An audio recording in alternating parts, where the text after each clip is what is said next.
The gin and tonic, the most simple cocktail out there, only 2 ingredients. That may seem boring until you realize it might be one of the best engineered cocktails of all time.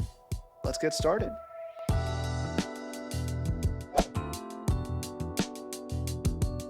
Why is this drink so popular? What the heck is tonic water? Why do these ingredients go so well together? And why am I asking you all these questions? Well, I'm about to do my best to try to answer those, but first off, I want to introduce myself. I am not a professional bartender. I've never worked behind a bar. However, I love making drinks at home for fun, and I love sharing this information with y'all on the internet. So let's focus on one of the world's most popular drinks, the gin and tonic. The gin and tonic is one of the world's oldest cocktails, even before we even knew what cocktails were. It was originally used widely for medicinal purposes. Fresh botanicals such as quinine, which is basically an herbal component used to treat diseases such as malaria. However, it was so bitter, it was kind of hard to put down, it was kind of hard for people to take the medicine, so they decided to mix it with gin, which was also used medicinally at the time, and people loved it, and it became a perfect cocktail that also happened to cure ailments, and it just so happened to taste pretty darn good. Now, medicine has come a long way from then, and if you have a fever, you should go take some medicine or sleep it off or see a doctor instead of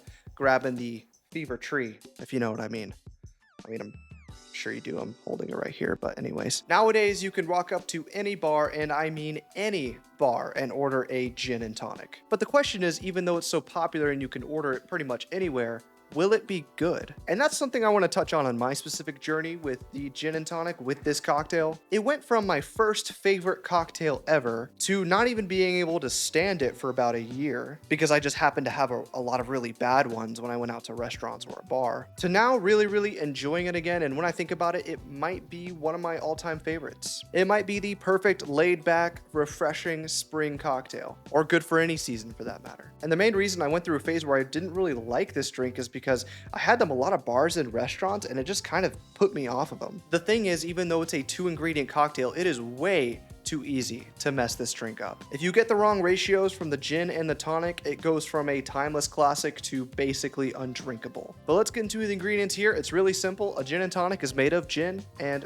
tonic. Now, I've talked about gin a lot on this channel. If you want a crash course on that, check out my martini video. But I think gin works so well with tonic water specifically because of its botanical components. To boil it down, gin is basically just vodka, which is then redistilled and infused with a bunch of botanicals, the main one being juniper berry. That's what kind of gives it its sweet, woodsy aroma and pine needle-like vibe. And there's a bunch of different kinds, the most basic being London Dry, and then other different kinds, and then there's a ton of craft gin out there. Like this one right here, this is Highway 9 gin from a local distillery in Asheville, North Carolina. Support your local distilleries. The thing is that no two gin will taste exactly the same, and that's the point. Try a few and figure out which ones you like. And I know the vodka tonic is also a pretty popular drink as well, but I think gin adds so much because of its botanicals, especially when using with carbonation. I think when carbonation is added to gin, it really just kind of lengthens all of those flavors. If you really want to try to understand gin, maybe try a gin soda, or gin sonic as sometimes they say, which is just gin and club soda, and you'll see what I mean. But sometimes that can be a little too bitter, a little too strong, and that's where the tonic water comes to play. Now, this unfortunately is where most people mess up this drink. I'm definitely not going to come on here and gatekeep tonic waters. Find a brand that you like that's at your price point. But also, where I've had the worst gin and tonics are at restaurants and bars that happen to use a soda gun. Because on the soda gun, they'll obviously have a tonic option. And usually that tonic option is either way too sweet, maybe too bitter,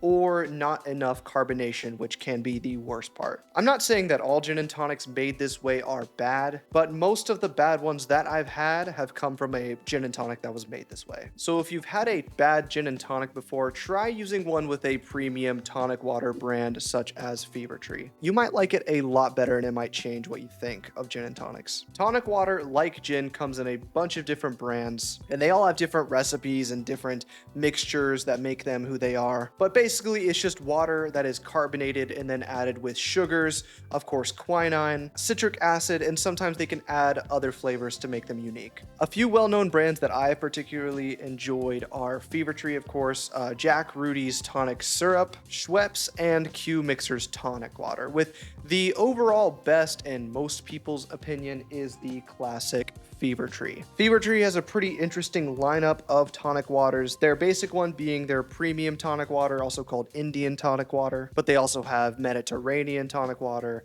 elderflower tonic water, and also a light kind of diet option as well. And they all have different botanicals and flavors in each one, but the main flavor profile is quinine. And over the years, the quinine has kind of been reduced a little bit to kind of take away from some of the bitterness and actually add more sweetness. But today I'm using the classic Indian tonic water, the classic premium tonic water from Fever Tree. This is kind of my baseline for tonic water. If I'm ever trying out a new gin and tonic combination, I usually use this at first. But the key thing here is that this cocktail is 2 ingredients, but both ingredients are equally as important in the drink. And your gin and tonic will only be as good as your worst of the 2. And the last thing I want to talk about before making the drink is garnishes. Garnishes are also just as important to the drink in my opinion. This is what gives it its last little flair, its last little character. You can go the citrus route with a lime, with a lemon, with a grapefruit, either a peel or a full-on slice. You can add an herbal component such as mint, rosemary, thyme, or even lavender. And then you can even go further and add some kind of fresh ingredients like a cucumber slice that kind of adds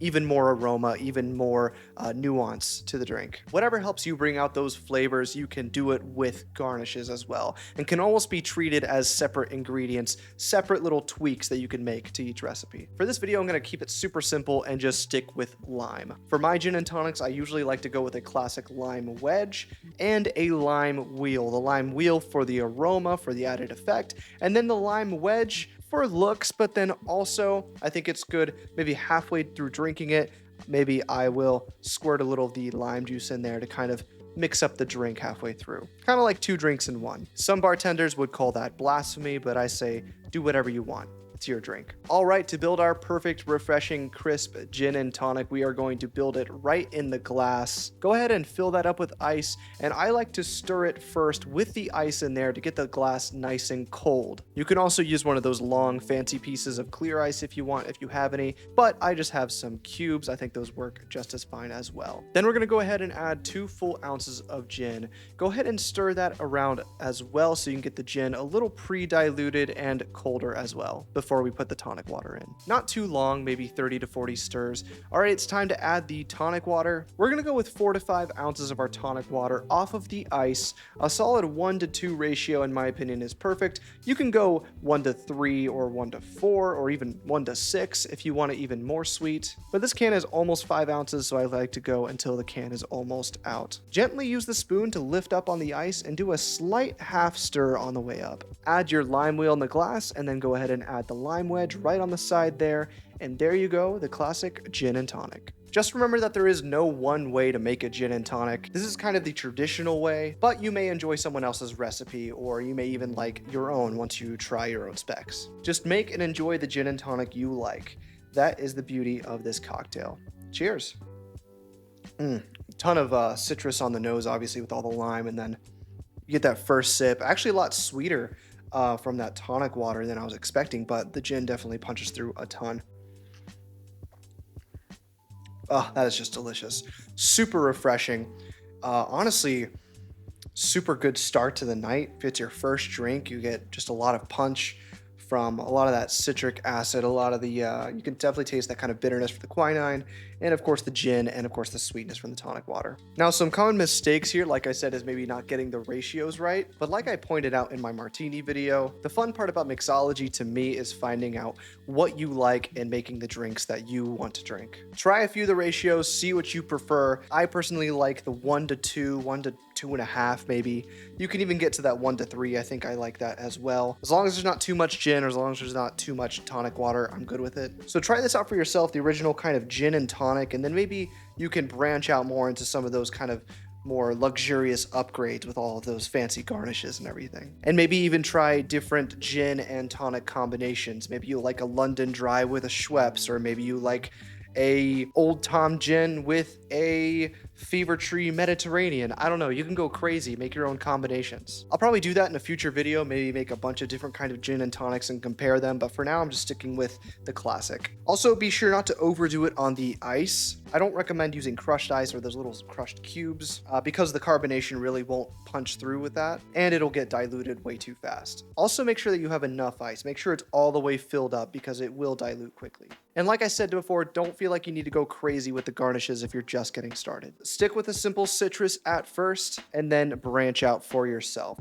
Anyways, try the gin and tonic for yourself and let me know which combination or which recipe that you enjoy. That's going to do it for today's video. Thanks for watching. I hope you guys have a blessed week and an awesome weekend. Stay tuned for more Jags Japan, and I'll see you later.